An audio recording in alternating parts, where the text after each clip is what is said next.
People may give you a ton of praise or recognition and whatever. I go on a lot of customer calls. They're like, hey, congratulations. I knew you when you were in this mentorship group, and I did not think that creating this business was going to pan out well like you are. We're moving to you. We are not even using this $2 billion company, and we're migrating off that and use you guys. Congrats. Well deserved. When I hear that, just like, okay, thank you.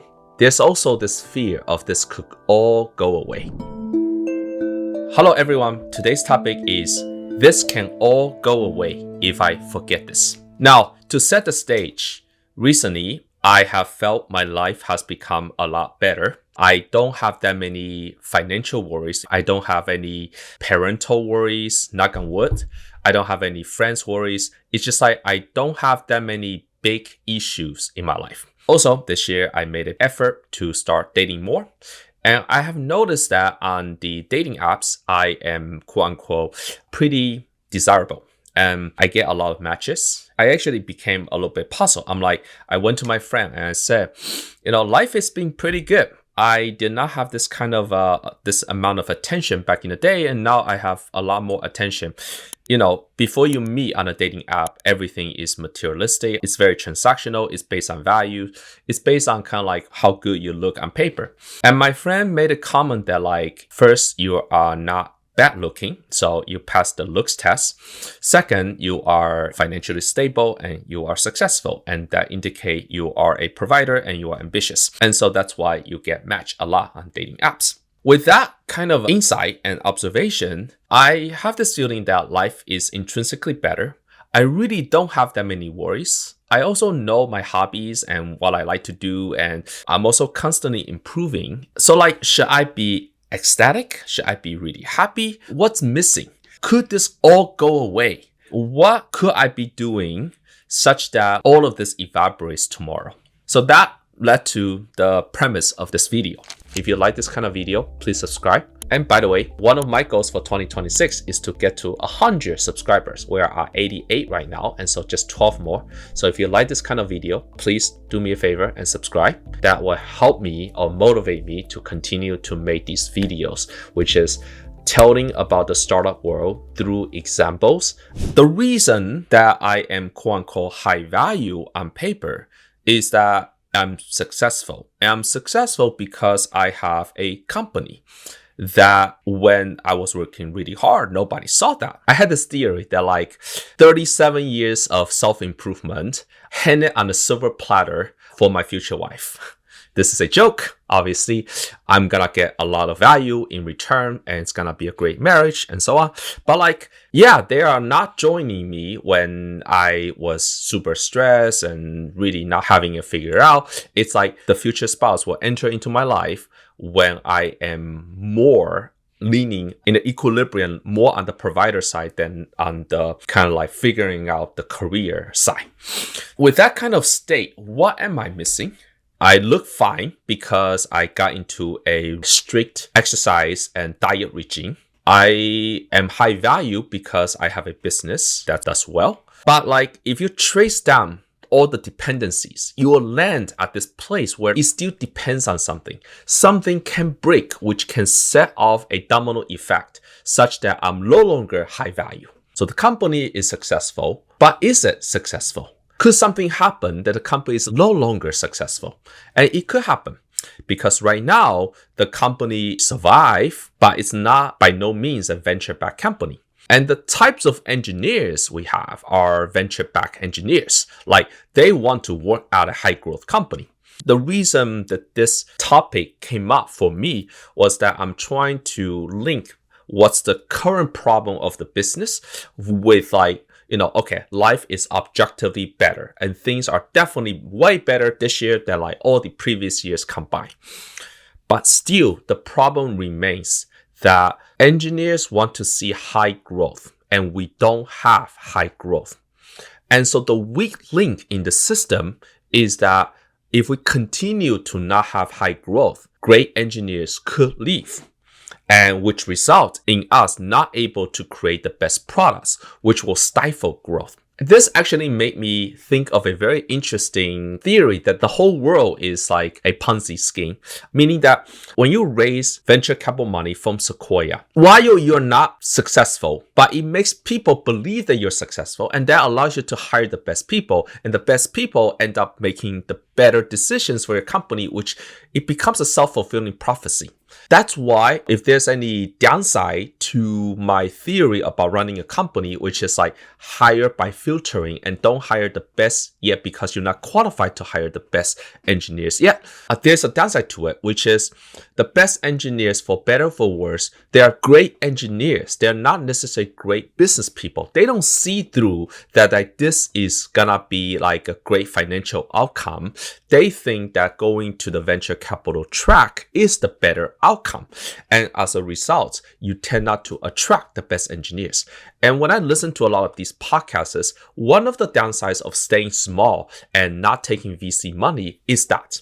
So I remember Vanta, a SOC 2 compliance company, they raised a Series B or C, not because they need the money, because they think that that allows them to attract great talent.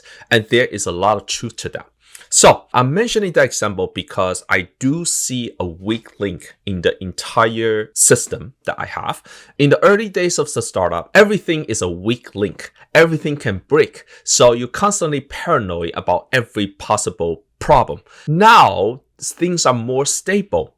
But when it's more stable, usually the weak link becomes less obvious, but the weak link becomes even weaker because everything now is stronger and heavier. And so it's even more important to pay attention to the weak link. And it's too easy when the things are going well to focus on all the things that are going well without paying attention to the weak link. There is this like funny meme on the internet that the entire internet, all the open AI in the world is literally like, hinges on Cloudflare being running. And if the DNS router doesn't work, nothing works on the internet. So similarly, in this big financial success or like high valueness of men, and this type of video is mostly addressed to men because that's what I identify with. People may give you a ton of praise or recognition and whatever. I go on a lot of customer calls. They're like, hey, congratulations. I knew you when you were in this mentorship group, and I did not think that creating this business was gonna pan out well like you are. We're moving to you. We are not even using this $2 billion company, and we're migrating off that and use you guys. Congrats, well deserved. When I hear that, just like, okay, thank you. There's also this fear of this could all go away. Even the dating success, even kind of like appearing good on paper, even this supposedly high valueness, this could all go away. What is the antidote to all of that? One solution is to be paranoid about everything. That's not a bad strategy. The greatest companies are built on a sense of paranoia. In fact, in one of the stand-ups, I had this like whole thing to the team actually like, do you know what's the job of a company? The job of a company is to not die. And my job is to not let the company die. And afterwards, like one of the people said like, hey, this is really morbid. Why do you say that? And I still honestly believe my job is not let the company die. And with everything, I like to attack a problem. When I see a problem, I want to solve it. And this now becomes the meta problem, which is the problem statement is the feeling that this could go all away. Then what is the solution? And so here's the antidote. Right now, my antidote is the system is more fragile than you think. Accept the fragility of the system. And yes, don't be surprised if this all goes away tomorrow. I spent the last 5 years basically tinkering with the death of the company like every single day. This month, the ARR is not good. This could all end tomorrow. Sometimes when we have a big set, like, well, I guess this is it. This is the end of the company. A key employee may express fatigue or frustration or low morale or burning out. I'm like, okay, this is it. When you are that close to death every single time, and I'm someone who overthinks and whatnot, if that's an imaginary friend, I play with that person more often than I play with acclaim and praise. I think about the worst case way more often than people give credit to. And maybe that's why you get the praise, because they know how hard it is. Okay, so that's the antidote, which is being intellectually honest. This may go away, knock on wood. And are you okay? So I like to run these simulations. I may not even have a job. I may even go find a job. Right now we're growing. We may plateau. That's one example. We might lose revenue.